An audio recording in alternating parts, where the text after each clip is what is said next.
Halo semuanya. Nah, kembali bersama saya Kalista. Untuk hari ini saya akan menunjukkan bagaimana cara menentukan lokasi yang cocok untuk penempatan suatu bangunan menggunakan 3 tools ArcGIS. Nah, saya juga akan menunjukkan cara menggunakan salah satu fitur ArcGIS yang dapat mempercepat sekaligus mempermudah dalam menjalankan beberapa komen sekaligus. Oke, bayangkan terdapat seorang pengusaha yang ingin membangun sebuah toko di suatu lokasi tertentu yang cocok. Nah, untuk menentukan lokasi yang cocok tersebut, maka pengusaha perlu mempertimbangkan beberapa hal atau kriteria yang perlu ada di lokasi tersebut, sehingga pengusaha itu menurut pengusaha itu lokasinya tepat. Nah, setelah didapatnya kriteria tersebut, maka selanjutnya adalah penentuan lokasi yang cocok itu berdasarkan kriteria yang telah ditetapkan. Nah, untuk menentukan lokasi yang mana yang memiliki kriteria tersebut, maka kita dapat menggunakan tools di ArcGIS yaitu weighted sum atau bisa menggunakan weighted overlay. Seperti ini. Weighted overlay atau weighted sum. Nah,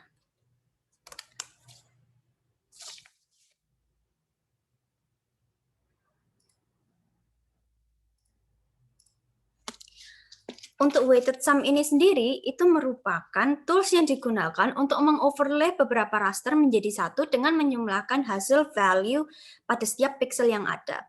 Bisa dilihat pada ilustrasi ini merupakan contoh dari input raster yang akan digunakan. Yang raster pertama terdiri dari beberapa pixel yang setiap pixelnya itu sendiri memiliki value.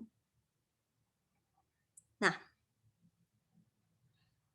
setiap raster yang digunakan itu nantinya akan diberi bobot pembobotan seperti yang dilihat ini, weight 0,75, weight 0,25.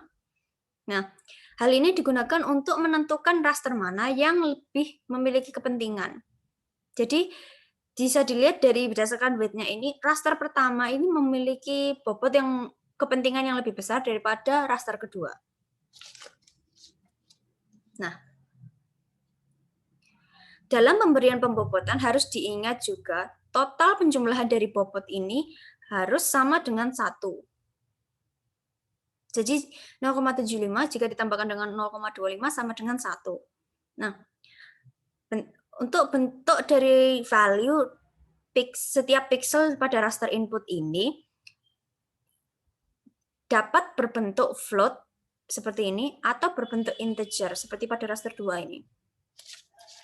Untuk perhitungannya sendiri, untuk weighted sum ini, setiap value pixel ini dikalikan dengan bobot yang telah ditetapkan, kemudian dijumlahkan dengan hasil perkalian dari value setiap pixel pada raster 2 yang dikalikan dengan weight yang ditetapkannya. Jadi 2,2 dikali dengan 0,75 ditambahkan dengan 3 yang dikalikan dengan 0,25. Hasilnya adalah output raster seperti ini dengan hasil perhitungan tadi 2,4. Nah, untuk weighted overlay sendiri itu, sistem kerjanya itu hampir sama dengan weighted sum untuk mengoverlay raster.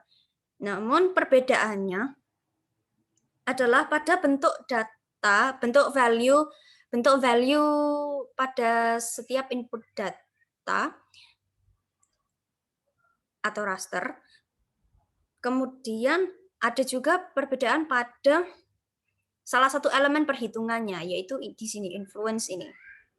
Nah, untuk bentuk dari value setiap pixel di raster input ini itu harus berbentuk integer, tidak bisa jika berbentuk float. Nah, selain itu, untuk dari elemen perhitungannya itu, weighted overlay ini tidak menggunakan sistem pembobotan seperti yang ada di weighted sum tadi, tetapi menggunakan skala pengukuran biasa dengan yang sesuai dengan tingkat kepentingannya, seperti persen ini.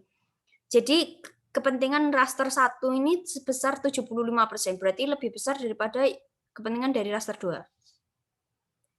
Nah, untuk perhitungan dari penggunaan tools ini itu sendiri itu sama dengan weighted sum. Jadi 2 dikalikan influence-nya, kemudian ditambah dengan 3 dikalikan dengan influence 25 ini. Hasilnya seperti ini. Nah, sebelum menggunakan weighted sum atau weighted overlay, perlu diingat bahwa bentuk input dari weighted sum dan weighted overlay itu sendiri itu berupa raster.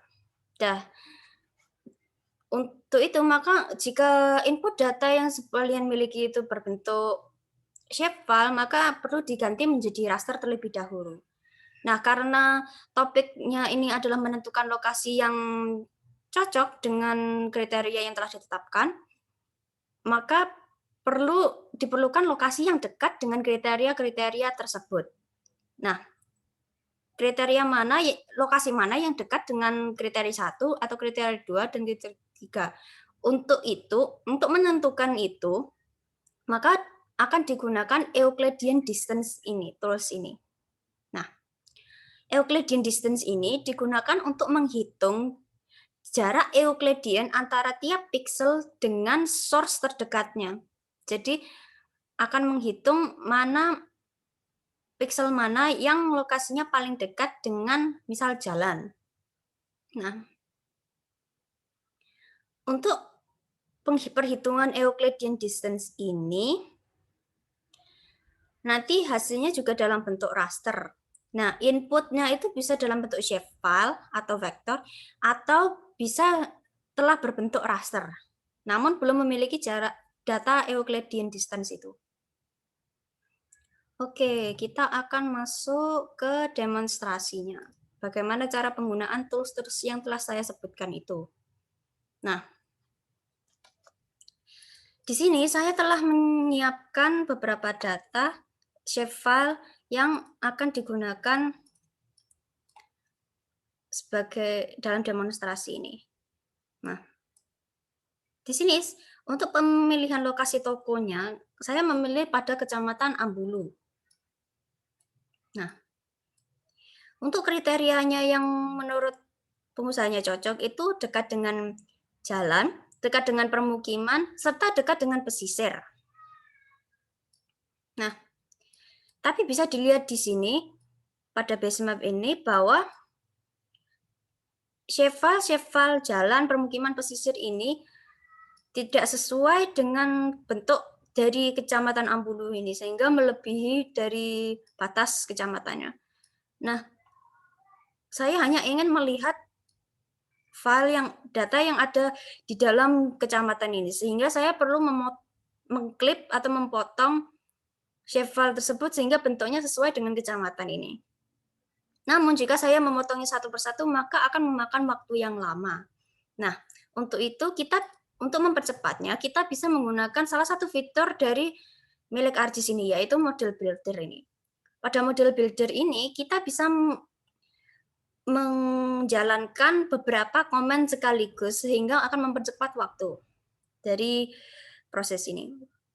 Nah, untuk model ini itu berjalan menggunakan sistem input, proses, output. Jadi untuk input kita akan masukkan jalan, permukiman, dan pesisir. Jalan, permukiman, pesisir. Nah, ini merupakan input yang perlu untuk menjalankan program ini. Nah, selanjutnya adalah menentukan prosesnya serta outputnya. Untuk proses kita memerlukan tools clip, tinggal di drag masuk gini. Nah, di sini terdapat clip dan outputnya. Kita akan memerlukan 2 lagi. Nah, oke, di sini kita memiliki input, proses, dan output. Namun, program model builder ini masih belum bisa dijalankan karena input belum tersambung dengan proses.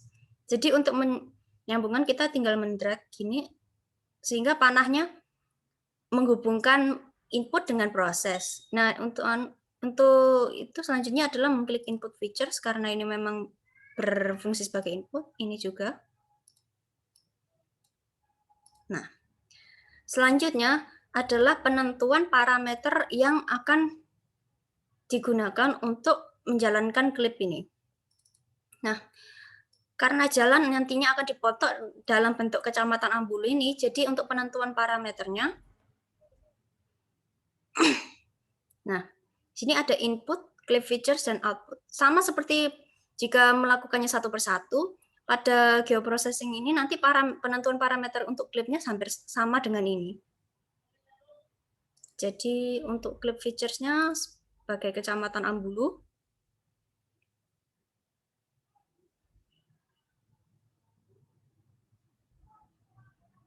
kemudian menentukan file output-nya di mana. Nah, di sini jalan klip.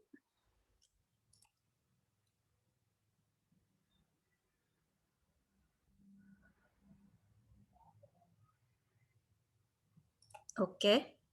Nah, bisa dilihat di sini bahwa pada proses ini juga ditambahkan kecamatan Ambulu sebagai bentuk dari klip jalan ini. Untuk komen yang lainnya itu juga dilakukan hal yang sama, yaitu penentuan parameternya yang akan digunakan. Penentuan klip kecamatan Ambulu, kemudian menentukan hasil outputnya.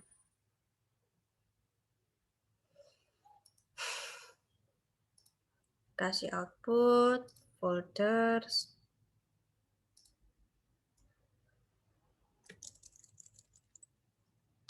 pemukiman, klip. Save.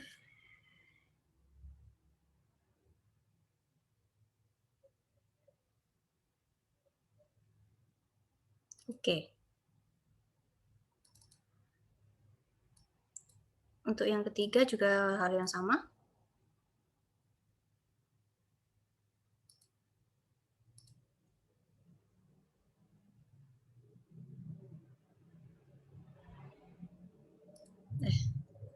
Pesisir.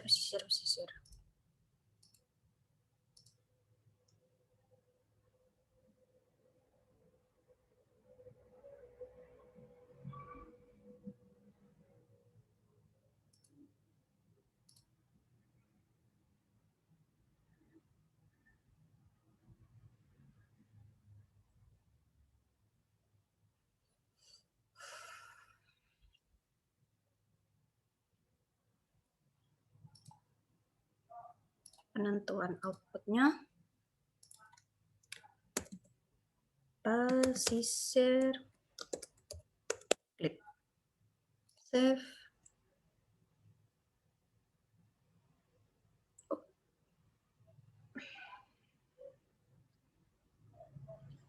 Oke.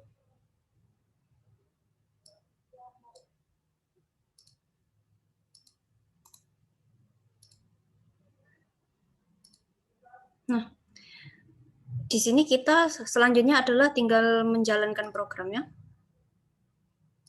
Nah, dapat dilihat hasil dari penjalanan model builder ini semuanya telah berhasil dilakukan. Tinggal kita kembali ke Basemap, kemudian lihat pada katalognya. Nah, di sini kita menemukan hasil dari klip untuk jalan, permukiman, dan pesisir. Nah, dapat dilihat di sini, jalan, pesisir, dan permukiman tadi akhirnya bisa dipotong dalam bentuk kecamatan Ambulu. Oke, saya akan menghapus ini terlebih dahulu. Nah, oke, selanjutnya adalah penggunaan dari Euclidean distance.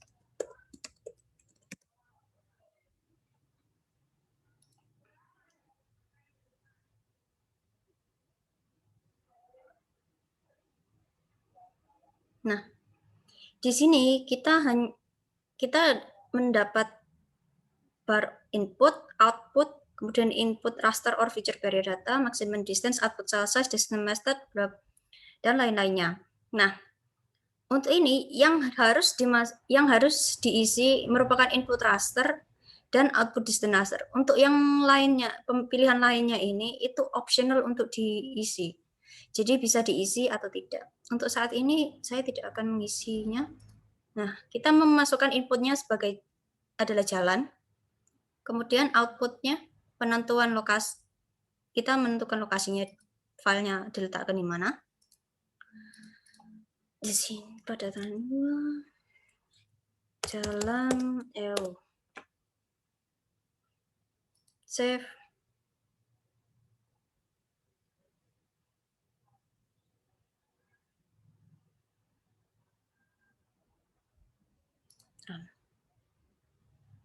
Oke, akhirnya didapatkan hasil raster seperti ini dengan value semua bentuknya adalah float. Saya akan mengganti warnanya.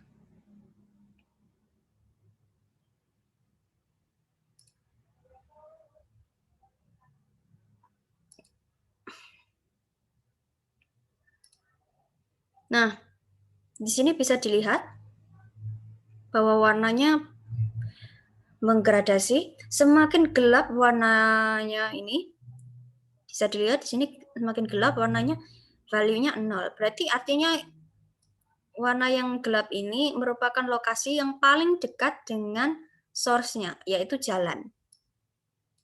Nah, oke, di sini bisa dilihat bahwa warna yang ungu tua ini merupakan lokasi yang paling dekat dengan jalan. Nah, kita juga akan melakukan hal yang sama dengan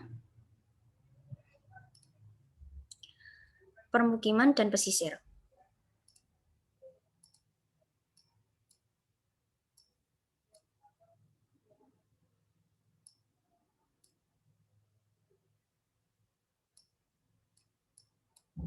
Kita akan memasukkan inputnya, permukiman,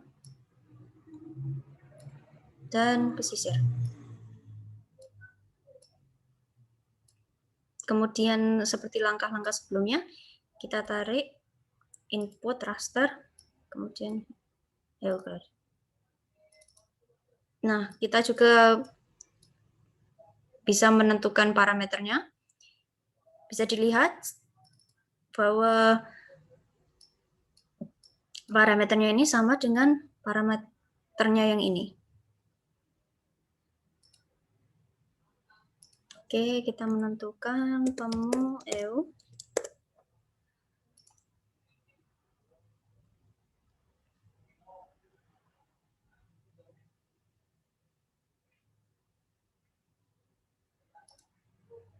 Untuk yang pesisir juga.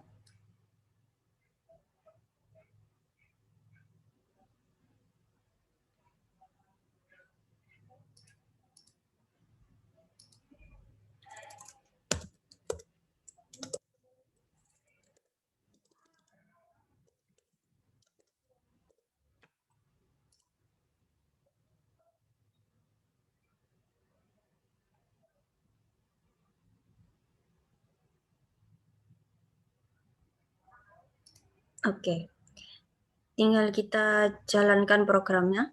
Oh ya, untuk output direction raster dan outback direction raster ini sama seperti yang di bagian sini, yaitu optional untuk diisi.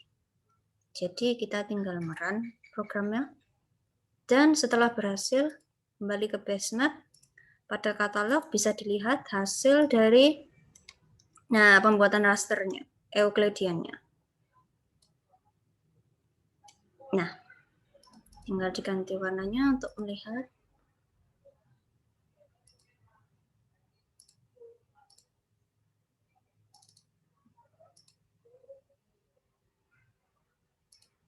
Nah, Bisa dilihat di sini.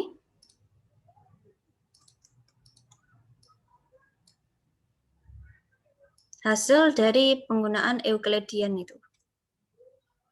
Nah, selanjutnya kita akan menentukan lokasi mana yang cocok untuk meletakkan toko itu. Nah, pada geoprocessing ini kita akan menggunakan tools yang pertama yaitu weighted sum.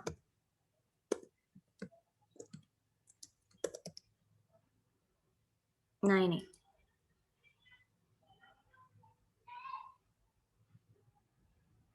Nah, pada input raster ini kita akan memasukkan raster-raster yang telah kita buat dari Euclidean distance itu. Sini 3.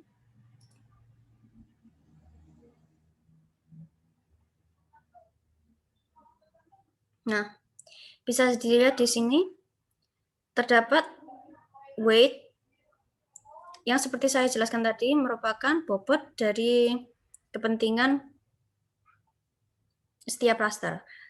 Oke, semisal pengusaha tersebut ingin tokonya yang paling penting adalah tokonya dekat dengan jalan. Yang kedua adalah permukiman, dan yang terakhir adalah pesisir. Oke, untuk bobot yang paling berpengaruh akan saya beri 0,4. Nah, pada permukiman karena ranking kedua saya akan berikan bobot sebesar 0,35. Dan yang terakhir adalah pesisir 0,25. 0,25. Nah,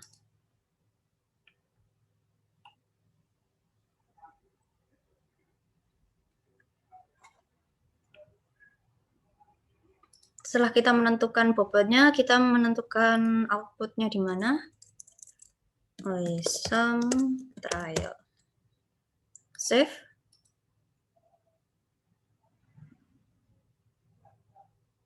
Nah, kita tinggal menjalankan programnya.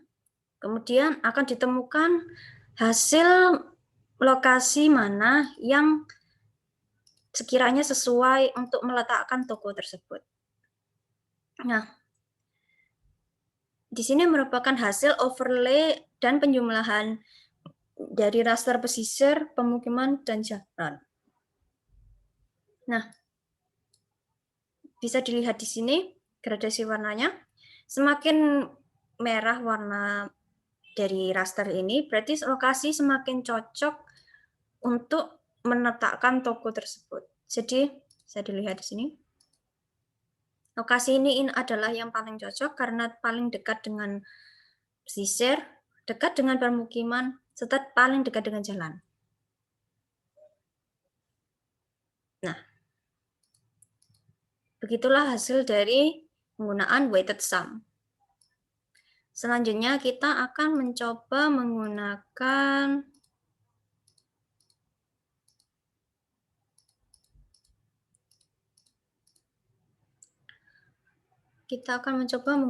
weighted overlay. Sini. Nah,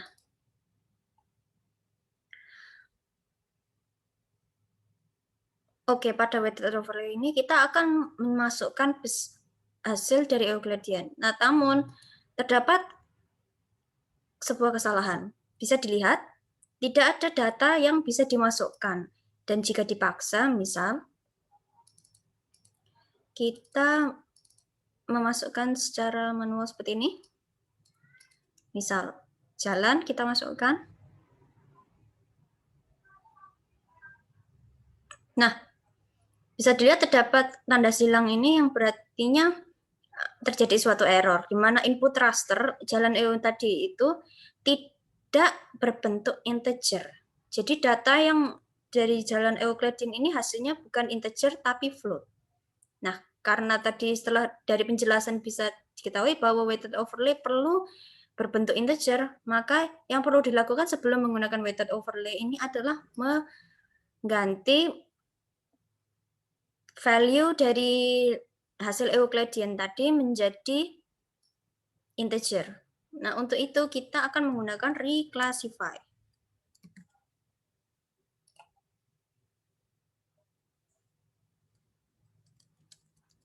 Nah, di sini kita akan menggunakan input pesisir ini. Nah, pada reclassification kita akan mengklik classify. Nah, kita akan mengganti jalan value jalan hasil Euclidean ini menjadi 9 kelas. Mengklasifikasinya kan menjadi 9 kelas. Nah, dapat dilihat data value yang ada di raster jalan ini di range menjadi sekian, dari sekian sampai sekian, kemudian digambarkan dengan value baru yaitu 1. Nah, kita menentukan outputnya.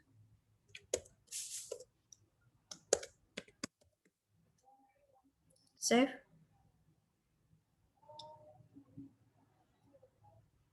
Dan kita menjalankan programnya.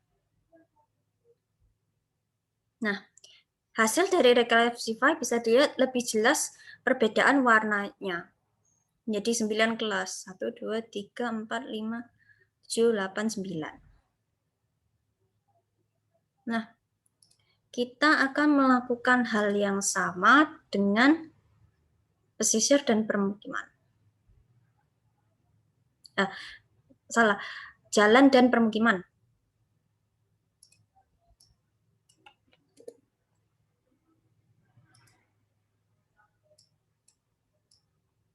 Oke, reclassify.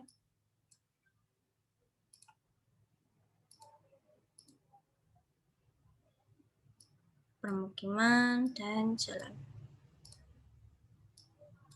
Kita gabungkan raster. Dan penentuan parameternya sama seperti yang tadi.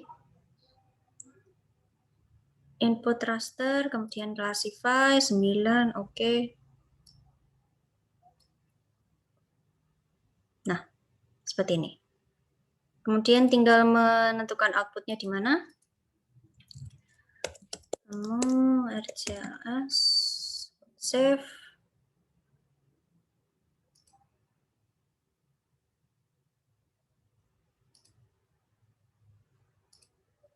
Oke. Sama juga pada jalan. Kita mengklasifikasinya.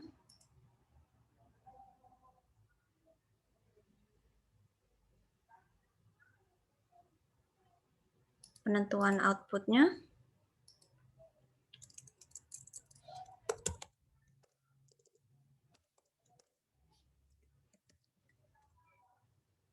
Save.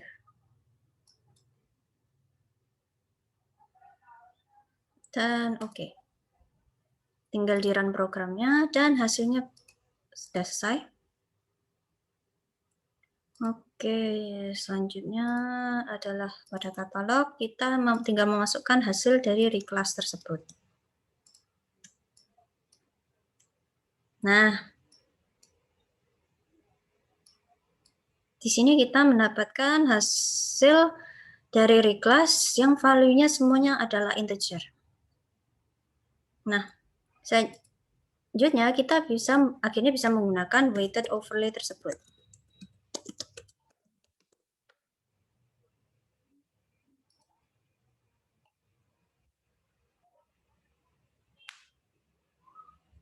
Nah, di sini akhirnya muncul rasternya, akhirnya bisa dimasukkan. Add.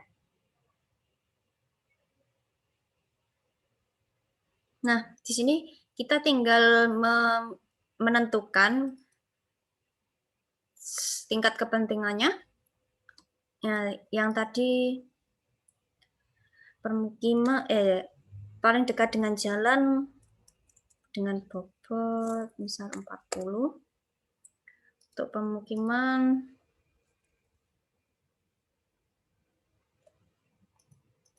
35. Nah, bisa dilihat untuk totalnya masih 75 dan yang terakhir adalah 25.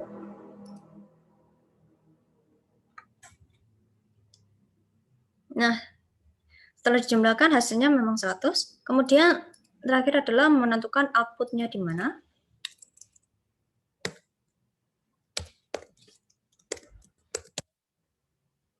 Save. Dan langkah terakhir adalah menjalankan dari tools ini. Nah, dari sini bisa dilihat hasil dari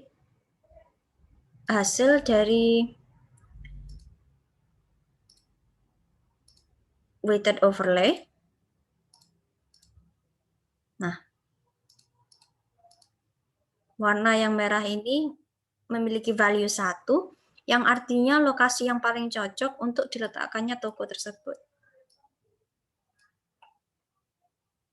Semakin besar value-nya, berarti lokasinya semakin tidak cocok. Nah, bisa dilihat di sini. Berarti toko pengusaha tersebut bisa diletakkan di daerah yang berwarna merah ini.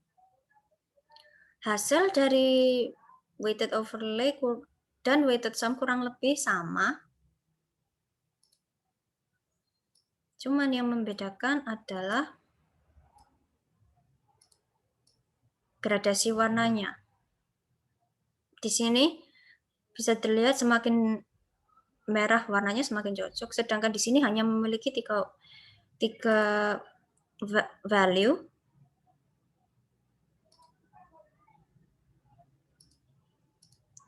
Hasil dari weighted sum ini dapat terlihat lebih spesifik daripada weighted overlay. Nah, oke, sekian dari demonstrasi penggunaan 3 tools dari ArcGIS tersebut. Terima kasih atas perhatiannya. Semoga apa yang saya demonstrasikan ini bisa berguna bagi kita semua. Mohon maaf jika ada kesalahan kata maupun tutur yang tidak menyenangkan. Terima kasih.